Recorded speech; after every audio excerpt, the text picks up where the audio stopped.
Palmeiras e Fundo Violeta. Parlamento Brasil. Bahia celebra os 200 anos da data que marca a independência do Brasil lá no estado, o 2 de julho. Data importantíssima para o nosso país. Muita gente imagina que foi o 7 de setembro, que é o dia da independência, mas a independência foi 2 de julho de 1823. Jumentos correm risco de extinção no Brasil. Mais de 6 mil são mortos por mês. Especialistas pedem proibição do abate. Brasil registra mais de 40 mil denúncias de violência contra idosos. Senado debate o assunto. São Paulo promove o encontro religioso do Axé para combater preconceito e intolerância religiosa. Enquanto o ser humano, qualquer que seja o líder religioso, não aprender a se respeitar e respeitar o próximo e falar em nome de Deus, infelizmente, o preconceito não vai terminar. Oi, pessoal. Eu sou Andréa Alves e este é o Parlamento Brasil. Um programa feito em parceria com as TVs legislativas de todo o país. A gente traz para você os assuntos que vão além de Brasília e mostra as decisões que impactam a vida do brasileiro, país afora. Vamos lá? Animação com construção antiga ao fundo. Giro pelo Brasil. A Bahia celebrou no último 2 de julho os 200 anos da independência do Brasil. Andréa Alves. É porque lá na Bahia foi só em 1823 que as tropas portuguesas foram derrotadas. Isso quase um ano depois do grito da independência dado por Dom Pedro I, lá em São Paulo. O 2 de julho é uma das maiores festas cívicas do estado. Veja na reportagem da TV Alba. Celebração nas ruas, nas casas e até no céu. TV Alba. Baianos e baianas lotaram o bairro da Lapinha, em Salvador, neste domingo, para comemorar os 200 anos da independência do Brasil na Bahia. A apresentação de bandas de fanfarras, grupos culturais e homenagens aos guerreiros e guerreiras que lutaram contra as tropas portuguesas que ainda permaneciam no estado mesmo após o grito de independência em setembro de 1822, tomaram conta das ruas logo nas primeiras horas da manhã. Eu, particularmente, já participo há 35 anos. E hoje, como líder deste grupo, posso dizer que o Grupo Os Guaranis sente o maior orgulho de estar participando do 2 de julho, porque é a oportunidade que nós temos de estar mostrando para todo o estado e para todo o país que Itaparica foi importante no processo de consolidação da independência do Brasil. Sem dúvida a data mais importante do nosso país, Menezes, hoje, PSD, 200 anos da Assembleia de mulheres, Legislativa homens, da Bahia. Toda a população, escravizados, escravos, marisqueiros, todos botaram aí os portugueses que nos colonizavam para correr. Uma data importantíssima, a mais importante do Brasil, nosso 2 de julho, que até os livros da história ainda sonegam de alguma forma. Então, uma data importantíssima para o nosso país. Muita gente imagina que foi o 7 de setembro, que é o dia da independência, mas a independência foi 2 de julho de 1823. Além das imagens dos caboclos que simbolizam o povo brasileiro, diversas outras homenagens aos principais personagens que lutaram e fizeram história são vistas em meio à multidão.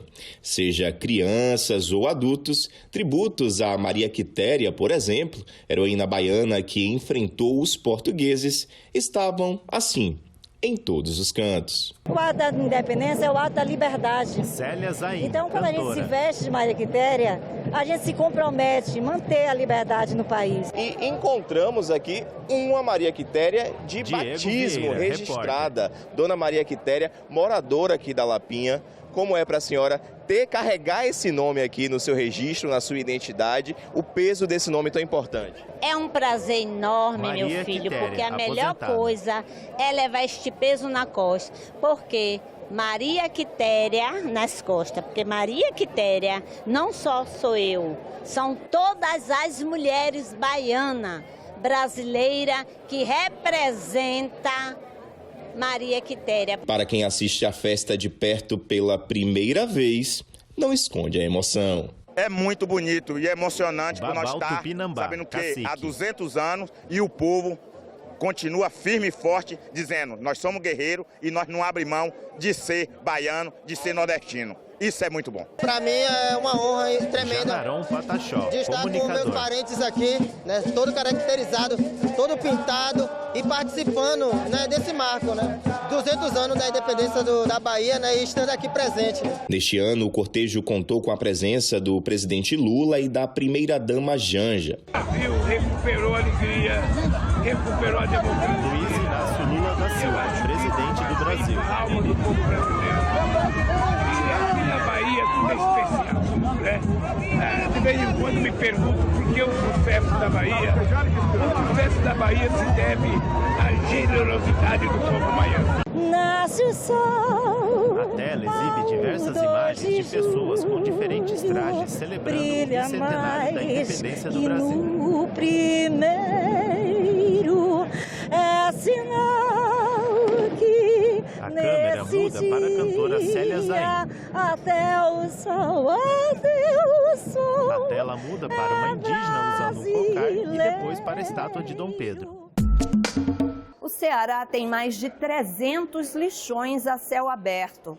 A Assembleia Legislativa do Estado debateu os consórcios intermunicipais como alternativa para as cidades cumprirem a lei. Segundo a legislação, o prazo final para todo o Brasil acabar com os lixões é 2024.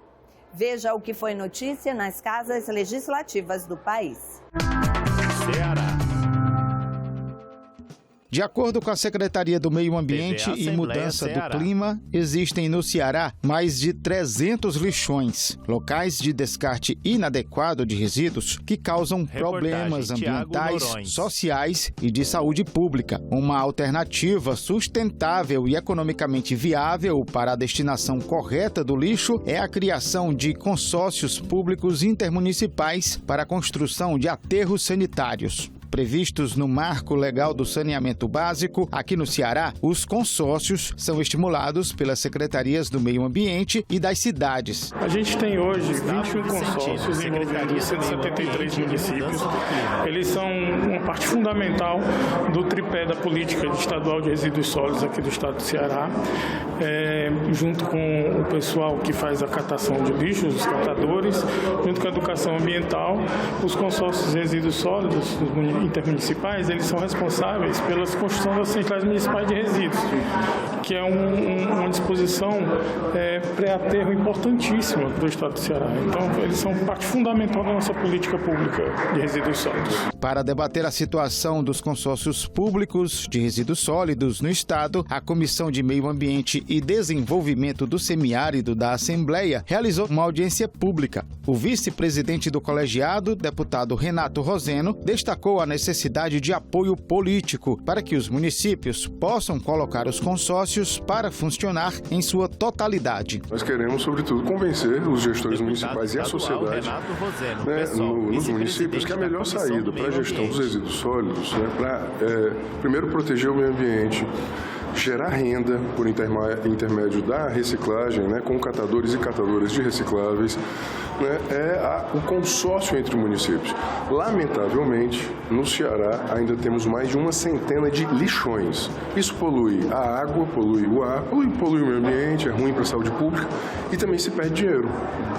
Dinheiro que podia ser renda para pessoas mais vulneráveis. A maior parte dos consórcios do estado estão em fase de implantação. Cada cidade consorciada precisa construir um centro municipal de resíduos, equipamento fundamental para o início da triagem do lixo produzido. O analista técnico da Associação dos Prefeitos e Municípios, a Prece, destaca a necessidade de atualização do Plano Estadual de Resíduos Sólidos para permitir a realização de parcerias público-privadas. Os planos foram feitos há alguns anos, onde pouco se conhecia sobre o consórcio de resíduos. Então, hoje, os superintendentes, os prefeitos já estão bem entendidos do que é um consórcio de resíduos.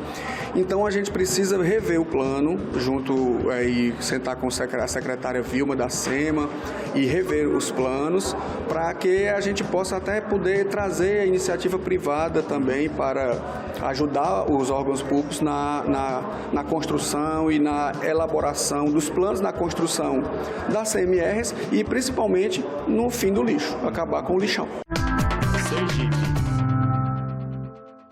A igualdade ganhou força em duas leis ligadas ao esporte que beneficiam as mulheres.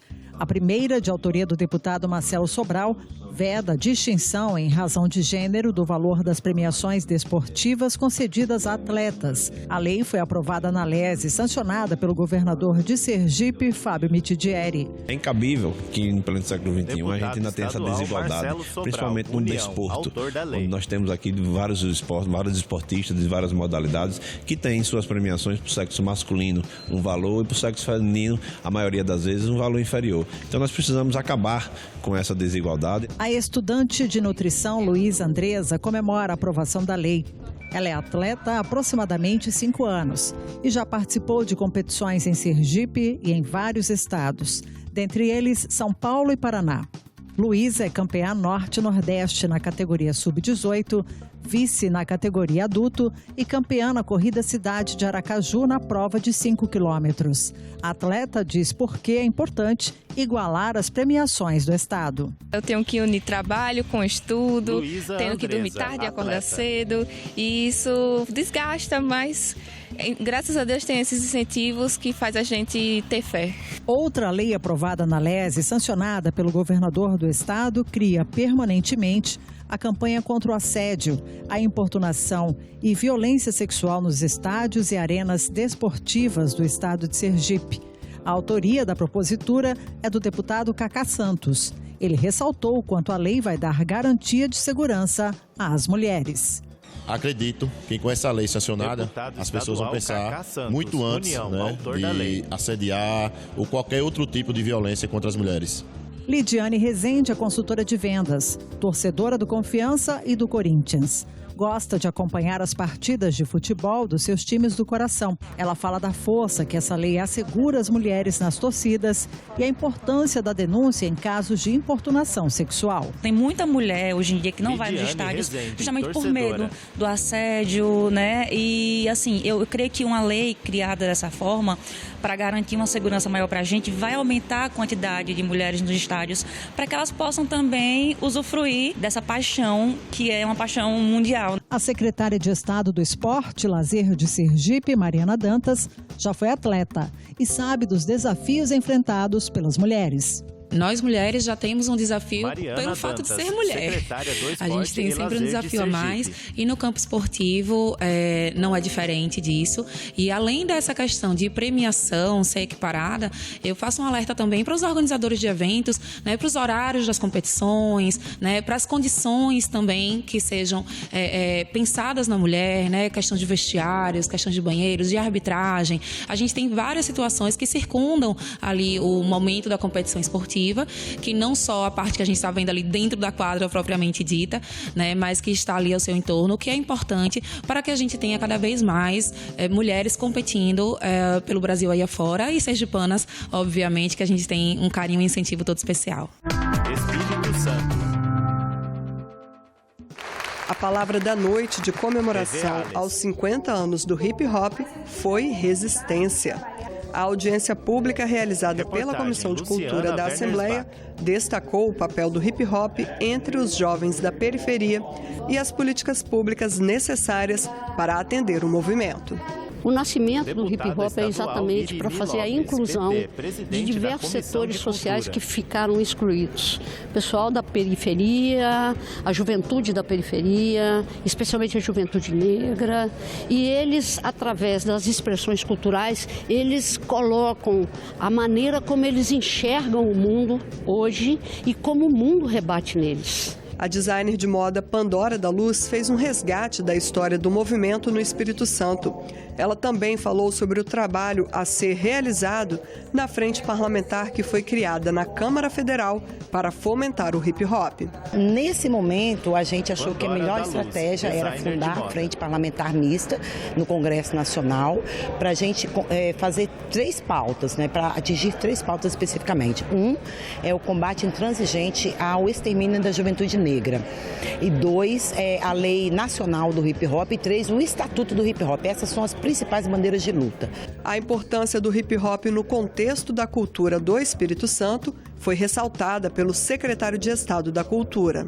É uma linguagem, uma cultura, um conjunto de expressões que tem aqui no Espírito Santo expoentes, lideranças ativas, artistas de reconhecimento nacional. Então é muito importante esse momento aqui da audiência, o apoio que o governo do estado dá também à cultura, essa valorização, e claro que a gente pode mais e pode aproveitar inclusive esses 50 anos para aumentar o respeito e o investimento a essa cultura.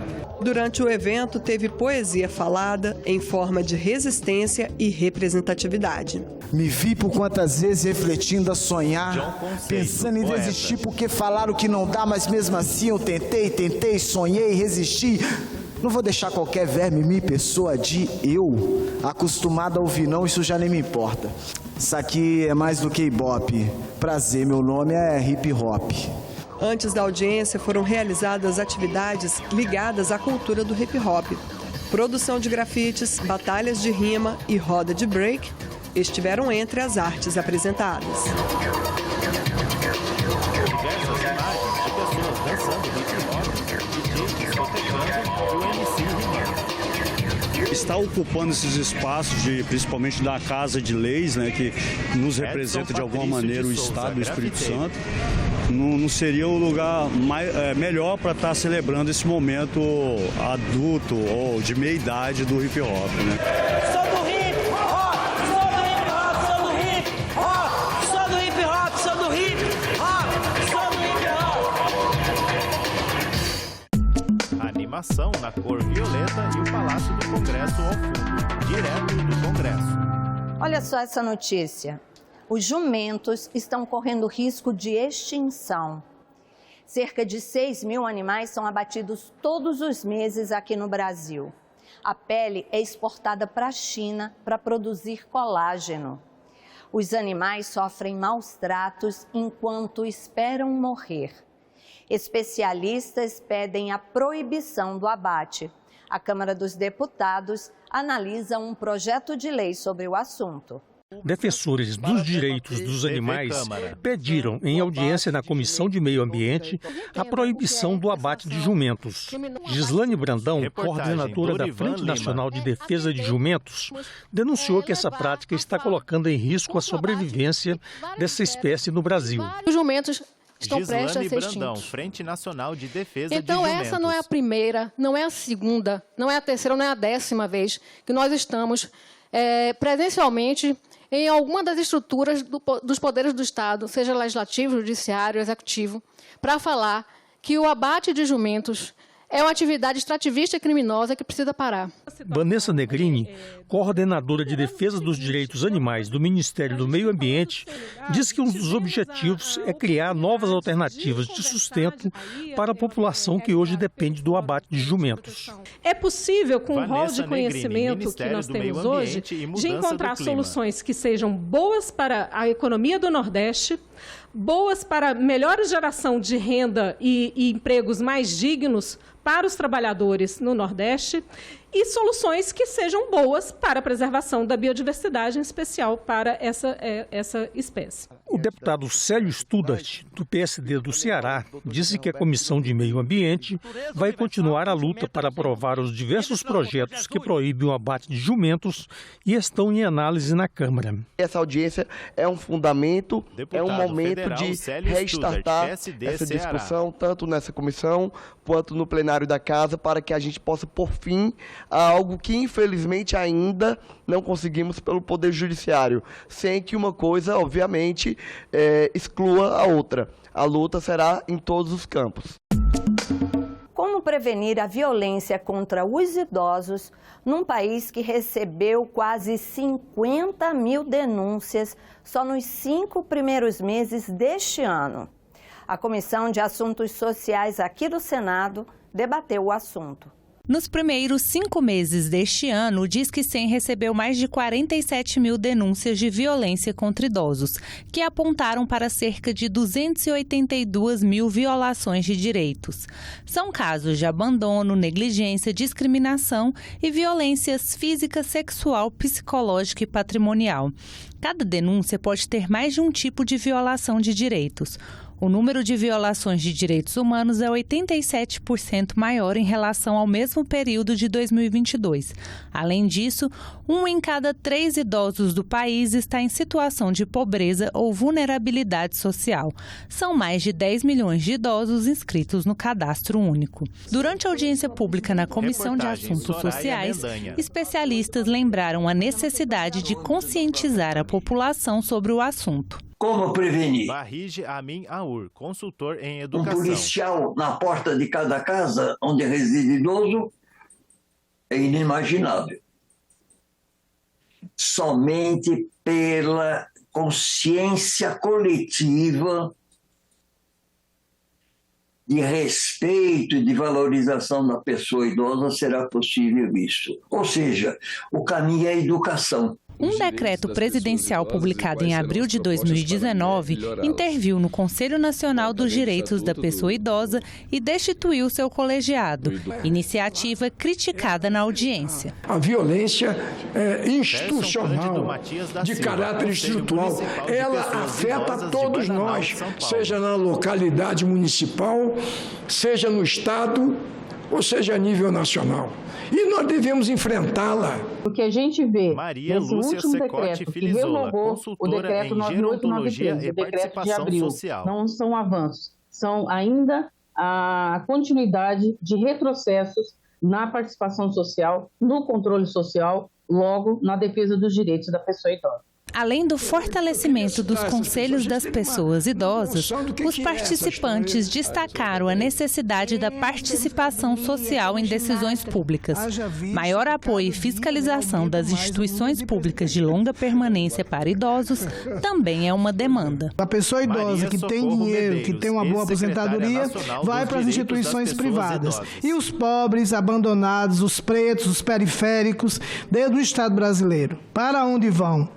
Para alguns depósitos de pessoas idosas que, infelizmente, a gente tem, carecendo realmente de regularização, de fiscalização por parte do poder público. O senador Stevenson Valentim lamentou a ausência do governo na audiência pública. Uma secretaria que nem vieram aqui justificar. Senador Stevenson Valentim, espero que tenha uma boa justificativa para faltar uma audiência pública do Senado Federal para discutir políticas, ainda mais uma comissão como essa, que é de assuntos sociais, da qual tem essa pertinência e essa obrigação.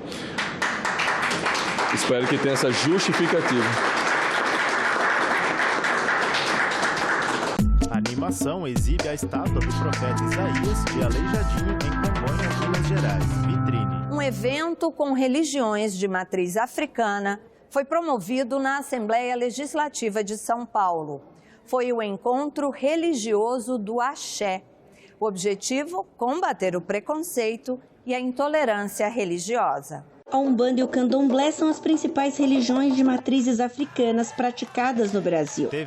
Pai de santo há 34 anos, Pai Soares de Ogum conta que foi no seio de sua família que encontrou preconceito. Eu acredito plenamente, falo onde eu passo, que Deus, ele é único. Pai Soares de Ogum, Pai de temos alguns conceitos religiosos de outras linhas, de outra linhagem, e que não tem esse propósito de falar em Deus. Fala apenas de valores e acaba que manipulando, o ser humano. E nós não temos que ser manipulados, nós temos que ser doutrinados, ensinados a ajudar o próximo, a praticar a caridade. Jesus Cristo peregrinou na terra. E nós estamos peregrinando na terra também. Então nós temos que ajudar o próximo, Agora, infelizmente, enquanto o ser humano, qualquer que seja o líder religioso, não aprender a se respeitar e respeitar o próximo e falar em nome de Deus, infelizmente, o preconceito não vai terminar com tanta facilidade. Segundo o IBGE, 0,3% da população brasileira é praticante das religiões de matrizes africanas. Um levantamento do governo federal aponta que as religiões afrodescendentes são as maiores vítimas de intolerância religiosa. Entre 2020 e 2021, o registro desse tipo de crime cresceu 270%. Então esse encontro aqui visa o quê? Mostrar que somos sim unidos e que podemos fazer muito mais. Não só ficar vestindo roupa dentro do nosso terreiro, mas também sair para mostrar que a nossa religião é tão importante quanto as demais. Não existe esta ou aquela que é melhor. Nós somos todos iguais. Somos todos filhos de Deus, somos seres humanos. O encontro de religiões do Axé aconteceu por iniciativa do deputado Carlos Gianazzi, que avaliou a importância de trazer para a Casa do Povo todas as manifestações religiosas para combate do preconceito. O Brasil foi construído pelos negros escravizados. Toda a estrutura econômica, cultural, uma boa parte da estrutura espiritual do Brasil vem da construção do povo negro. Então, nada mais justo e simbólico do que o povo negro ocupar a Casa do Povo, que é a Assembleia Legislativa. Aqui várias religiões ocupam esse espaço. Aqui tem a bancada evangélica, a bancada católica. E é importante que nós tenhamos aqui também a ocupação das religiões de matriz africana. A educação é um instrumento importante de combate à discriminação e de afirmação do povo negro. Pai Walter Diodé destaca o valor de estar na Assembleia Legislativa em busca do respeito à sua religião. Essa reunião nada mais é Walter Diodé, pai de santo, botar no ouvido das pessoas e no olhar o quanto é importante a união em todas as confissões. Porque a gente vê as pessoas falar de candomblé, de queto, disso, daquilo, mas não vê falar da questão social. A iguaria mais importante que tem dentro das religiões é a comida do candomblé, a comida da Umbanda. Garanto que você já comeu um acarajé, tá? Então nada disso é macumba, é feitiço, é maldade. É alimento para a alma e para o corpo. A gente ainda tem um longo caminho pela frente até acabar com a intolerância religiosa e o racismo, não é mesmo? É por isso que iniciativas assim são fundamentais.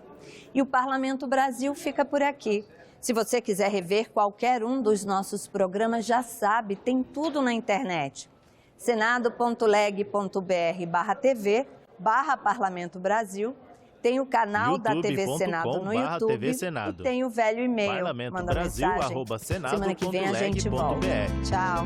Os créditos sobem à tela. Enquanto isso, ao fundo, o plenário do Senado é exibido.